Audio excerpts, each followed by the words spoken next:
Bienvenue à Dialogue de changement. La vie n'est pas un vide à remplir, c'est une plénitude à découvrir. Aujourd'hui, j'aimerais partager avec vous quelques pensées de Kalu Rinpoché, tirées de son livre La Voie du Bouddha. J'aimerais d'abord partager avec vous quelques-unes de ces pensées sur l'esprit qui se trouve au cœur de toutes les traditions. Et puis partager quelques pensées sur la précieuse existence humaine. Les Occidentaux ont atteint un niveau technique étonnamment élevé. Ils fabriquent des machines qui permettent de se déplacer dans les airs à grande vitesse, d'explorer les profondeurs de la mer. Ils arrivent même à voir instantanément ce qui se passe partout dans le monde et hors de notre planète. Pourtant, votre esprit qui est si proche de vous reste une réalité impénétrable. Vous ne comprenez pas ce qu'est essentiellement votre propre esprit. C'est une situation paradoxale. Alors que vous disposez de télescopes très perfectionnés pour voir à des années-lumière et de microscopes assez puissants pour distinguer les détails atomiques de la matière, cet esprit, qui est la partie la plus intime de votre être, la plus fondamentale, vous reste aussi la plus invisible, la plus insaisissable et inconnue. Le développement de la science et la maîtrise des conditions matérielles ont apporté un degré de confort et de bonheur extérieur très élevé. C'est certainement excellent. Mais ces progrès scientifiques et technologiques n'empêchent pas l'esprit de rester dans la méconnaissance de lui-même et d'être de ce fait conditionné et affligé de nombreuses manières par la souffrance, la frustration et l'angoisse. Pour remédier à ces maux, il est nécessaire de découvrir et de comprendre la nature essentielle de son esprit. Le point essentiel est de comprendre notre nature véritable, ce que nous sommes vraiment. Vous avez beaucoup de connaissances, vous êtes instruit. Essayez d'utiliser ces capacités, ces facultés qui sont vôtres pour étudier l'esprit. N'allez pas croire qu'une telle recherche ne s'adresse qu'à un petit nombre d'individus, car tous autant que nous sommes, nous avons un esprit qui a la même nature. Nous sommes tous semblables. Nous avons tous le sentiment d'exister avec un ego soumis à diverses peines et souffrances, à diverses craintes et peurs. Cela provient d'une ignorance de notre nature essentielle. Si nous pouvons nous éveiller à la compréhension de ce que nous sommes profondément, à la nature réelle de notre esprit, il n'est pas de remède plus efficace pour dissiper toute souffrance.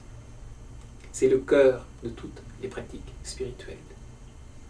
Toutes les traditions, qu'elles soient chrétiennes, hindouistes, judaïques, musulmanes, bouddhiques, enseignent que la compréhension de ce que nous sommes au niveau le plus profond est le point essentiel. Cette compréhension de la nature de l'esprit éclaire de l'intérieur et illumine les enseignements de toutes les traditions. Dans chacune d'elles, quiconque parvient à la compréhension intime de l'esprit et en fait l'expérience immédiate, aboutit à une vision essentielle, sans commune mesure avec celle qu'il pouvait avoir avant cette expérience directe. La connaissance de la nature de l'esprit est la clé qui ouvre la compréhension de tous les enseignements. Elle éclaire ce que nous sommes, la nature de toutes nos expériences, et révèle la forme la plus profonde d'amour et de compassion. La réalisation véritable de la nature de l'esprit ouvre une compréhension globale du dharma et de toutes les traditions.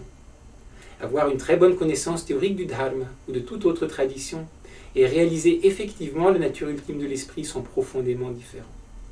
Même un être réalisé en dehors du cadre défini d'une tradition spirituelle aurait, tout en vivant dans le monde ordinaire, une influence extrêmement bénéfique. J'insiste sur le fait que cela est vrai quelle que soit la tradition. Dans tous les cas, celle-ci se trouve éclairée par cette connaissance.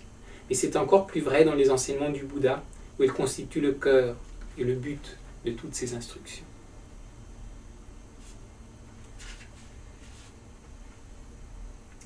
Dans l'ensemble des possibilités d'existence, la condition humaine est pratiquement la seule à disposer des facultés permettant de comprendre et de pratiquer le dharma. L'existence humaine ne constitue toutefois pas, à elle seule, une condition suffisante pour la progression spirituelle. En effet, sa valeur peut être très variable. Sommairement, il y a 3 types d'existence humaine. La mauvaise existence humaine, l'existence humaine banale et la précieuse existence humaine.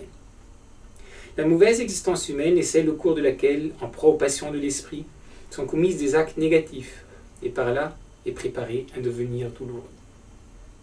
L'existence humaine banale ou vulgaire, sans être utilisée à de mauvaises fins, ne comporte rien non plus de particulièrement bon. C'est l'existence banale de la plupart des gens ordinaires qui passent leur vie à ne rien faire de très bon, ni rien de particulièrement mauvais. Enfin, il y a la précieuse existence humaine. C'est la condition humaine dans laquelle une connexion avec la voie spirituelle et un guide a été établie, dans laquelle, ayant confiance en la voie, il est possible de la pratiquer, disposant de toutes les circonstances favorables.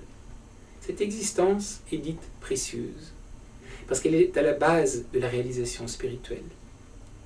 À partir d'elle, il est possible d'arriver à l'éveil, à l'état de Bouddha. Précieuse est-elle encore par son extrême rareté, comparable à celle des étoiles en plein jour. Il est aisé de constater sa rareté parmi les nombreux pays de notre planète. Les civilisations d'un grand nombre de pays ne font aucune référence au cheminement spirituel. Des centaines de millions de personnes vivent dans un environnement dépourvu de tout dharma. Même dans les pays où un dharma est accessible, regardez combien peu nombreux sont ceux qui étudient et le pratiquent. Voyons dans notre ville, dans notre village, dans notre environnement, combien peu nombreux sont ceux qui ont les circonstances favorables. Liberté, motivation, rattachement spirituel, pour se consacrer vraiment au cheminement. Donc cette précieuse existence humaine est rare, d'autant plus qu'elle est difficile à obtenir. Que nous l'ayons obtenue aujourd'hui n'est pas dû au hasard. C'est le résultat d'actes positifs que nous avons accomplis antérieurement, par une discipline juste, par l'amour et par la compassion. Tous ces actes ont laissé des empreintes karmiques qui nous ont mis dans la situation présente, dans laquelle nous sommes nés, dotés de la précieuse existence humaine. Parmi vous, certains ont confiance en le Dharma, d'autres lui accordent au moins un certain intérêt ou une attention sympathisante. En cela, vous possédez la précieuse existence humaine. Dans le passé, nous avons pris naissance et renaissance dans le cycle des existences un nombre de fois incalculable. Aujourd'hui, nous avons la précieuse existence humaine. Si nous ne la consacrons pas à la pratique du Dharma, notre comportement sera une perte pire que celle d'un homme nécessiteux qui négligerait de tirer profit d'un trésor qu'il vient de découvrir.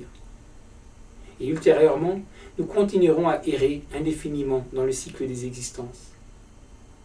Si nous savons l'utiliser, elle peut être le point de départ de notre libération. Nous sommes à la croisée de deux chemins. L'un monte vers les états d'existence supérieure et la libération, l'autre descend vers les états d'existence inférieure, et nous avons la liberté de prendre celui du haut ou celui du bas. Utiliser cette précieuse existence humaine comme support de la pratique du Dharma et de la délivrance, c'est lui donner son vrai sens.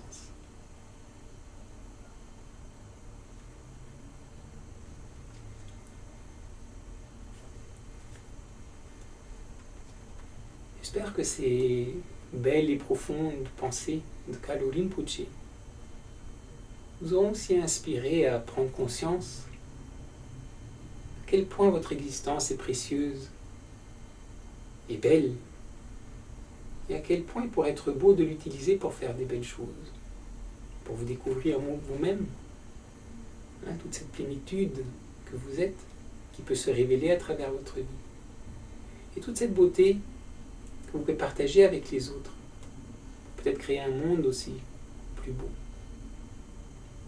J'espère que ces belles pensées de Kalu Rinpoche vous auront inspiré en ce vendredi 29 juin 2012.